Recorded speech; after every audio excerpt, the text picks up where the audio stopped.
Humnabad JDS candidate CM Faiz साहब ने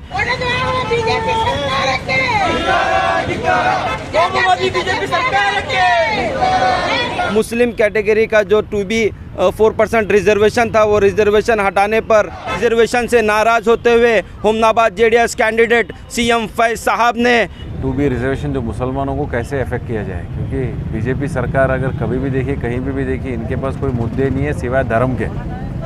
BJP सरकार कि हम मुसलमानों के हक़ को छीन कर, मुसलमानों को मिलने वाली सहूलत को छीन कर हम इसको आपके हवाले करते हैं, और उनको क्या ये पैगाम देना चाहते हैं इसका सबब पता मालूम नहीं हुआ। ಇವತ್ತು ಯಾರಿಗೆ ಆಗಲಿ ಇವತ್ತು ಇಂಥ ಕೆಲಸ ಮಾಡಬಾರ್ದು, ಹೊಸ ಹೊಸ ವಿಧಾನಗಳು ಹುಡುಕ್ರಿ, ಇನ್ನೂ ಬೇರೆಯವರಿಗೆ ಏನು ಹೆಚ್ಚು ಕೊಟ್ಟಿರಿ ಅದು ಕೊಡ್ರಿ, ನಾವು ಸ್ವಾಗತ ಮಾಡ್ತೀವಿ।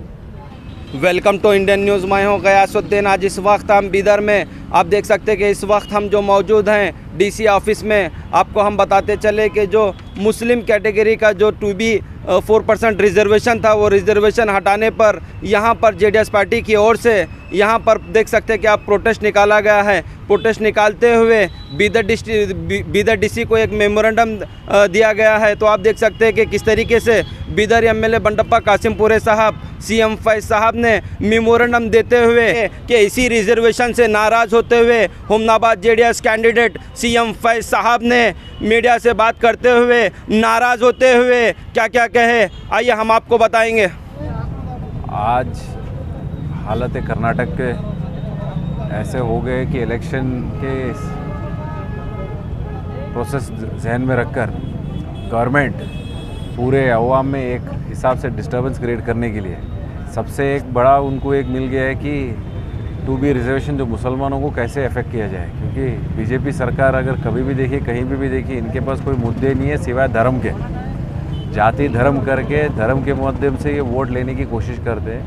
इसी सिलसिले में ये आगे बढ़कर 2B का जो रिजर्वेशन जो श्री देवेगौड़ा जी सरकार थी तब उन्होंने 2B कैटेगरी का रिजर्वेशन दिया था पूरे मुसलमानों को 4%, वो तारतम्य एकाएक परसों लास्ट कैबिनेट मीटिंग में इन्होंने विड्रॉ कर लिया। वो भी ऐसे विड्रॉ किया कि इसमें कोई ना रीज़न कुछ दिया नहीं गया, और जबकि बैकवर्ड कमीशन का रिपोर्ट तक नहीं लिया इसके साथ। ये पहली बात तो उसका रिकमेंडेशन लेना था बैकवर्ड कमीशन का, वो रिकमेंडेशन के बेसिस के ऊपर आप अगर रिजर्वेशन अगर हटा रहे हैं या इसको कुछ भी चेंज कर रहे हैं तो इसमें कोई तो एक ये होता है कि डिस्कशन होता है कि क्या है करके बोलते। लेकिन आज जिस हिसाब से इन्होंने ओवरनाइट इसको रिवोक किया, हम सारे पार्टी के हिस्से से खंडन करते हैं और यही रिक्वेस्ट करते हैं कि बसवराज बोम्मई साहब से जल्द जो आपने ये गलत स्टेप लिया है इसको तुरंत इसको रेक्टिफाई करके 2B रिजर्वेशन जो पहले था उसी को कंटिन्यू किया जाए। और आप अगर वोट के लक्ष्य से कर रहे हैं, मुद्दे लेकर लोगों के पास आप जाइए, उनके पास आप सही मुद्दे रखिए उनके सामने, बावजूद इसके कि आप ऐसे मुद्दे के ऊपर जहां सबसे ज़्यादा मुसलमानों को फ़र्क पड़ रहा है, समझ में नहीं आ रहा है कि बीजेपी क्या चाह रही है इससे। और आगे आने वाले दिनों में हम इंशाअल्लाह इसको लीगली भी चैलेंज करेंगे अगर ये नहीं ये कर रहे, क्योंकि कल भी बेंगलोर में फ्रीडम पार्क में प्रोटेस्ट हुआ, वहाँ पे भी एक रेजोल्यूशन ये पास हुआ कि गवर्नर को हम ये पत्र देंगे, उनसे एक रिक्वेस्ट करेंगे कि आप जल्द से जल्द इसको इंटरवीन करके इस गवर्नमेंट को आगे अपने प्रोफेसर जो भी नोटिफिकेशन करने का है उसको बंद करने के लिए। और ये आगे हमारी कार्रवाई ये रहेगी कि हम लीगल कंसल्ट करके कि कोर्ट के मुखांतर इसको कैसे स्टॉप किया जाए, उसका भी हम सारा एक्सप्लोर करेंगे इंशाल्लाह। बीजेपी की सरकार ने मुसलमानों की दिल आज़ारी करने के लिए कोई भी कसर नहीं छोड़ी है। बिलावजह कुछ ना कुछ ऐसी हरकतें ये कर बैठते हैं जिनसे न सिर्फ दिल को ठेस पहुंचती है, बल्कि पहले से ही जो कौम बैकवर्ड क्लास है, जो कौम बेरोज़गारी से दो चार है, जो कौम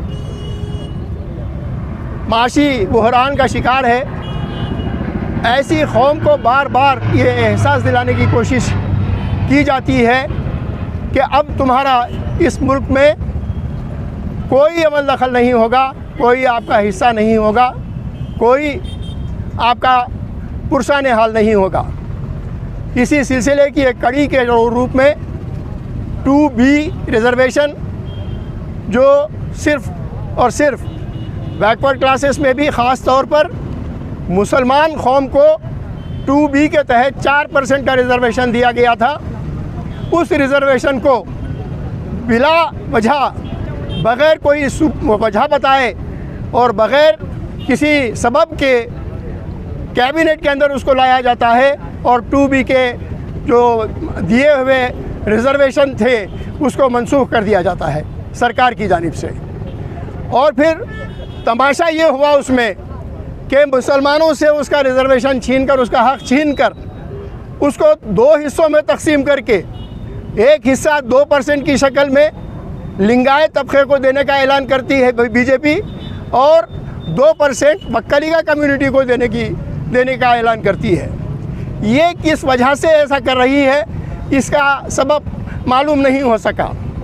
बक्कलीगा कम्युनिटी को और लिंगायत कम्युनिटी को ये क्या मैसेज देना चाहती है, क्या पैगाम देना चाहती है कि हम मुसलमानों के हक़ को छीन कर, मुसलमानों को मिलने वाली सहूलत को छीन कर हम इसको आपके हवाले करते हैं, और उनको क्या ये पैगाम देना चाहते हैं इसका सबब पता मालूम नहीं हुआ। और जब आवाज़ उठाई जाती है तो उनकी आवाज़ को इस बेदर्दी के साथ में कुचला जाता है, रोका जाता है कि इसका इजहार करना दुश्वार है। इस मौके पर मुझे एक शेर याद आ रहा है, जुल्म पर जुल्म और ताकीद ये सयाद की, जुल्म पर जुल्म और ताकीद ये सयाद की, काट डालूंगा ज़बान तूने अगर फरियाद की। आप एक तरफ से तो जुल्म करते हैं और अगर हम इसके ख़िलाफ़ में आवाज़ उठाते हैं, आपसे इंसाफ की भीख मांग रहे हो गया तो आप भीख भी देने के लिए तैयार नहीं है। अभी आपने देखा कि डीसी ऑफिस में डीसी साहब मौजूद नहीं है, उनका असिस्टेंट कमिश्नर मौजूद नहीं है। कोई एक कारिंदा आकर हमसे एक मेमोरेंडम कबूल करता है इतने बड़े इश्यू के अंदर, जबकि उनको पता है कि जेडीएस अपनी तरफ से एक प्रोटेस्ट रैली निकाल रही है और अपने एहतजाज के ज़रिए से अपने दिली जज्बात का मुजाहरा करने की कोशिश कर रही है। तो ऐसे वक्त में यहाँ से ओहदेदारान वाला का निकल कर चला जाना ये माना खेस है। बस मुझे इस मौके पर यह कहना है कि हमारी इस मुल्क के अंदर कोई आवाज़ सुनने वाला नहीं है।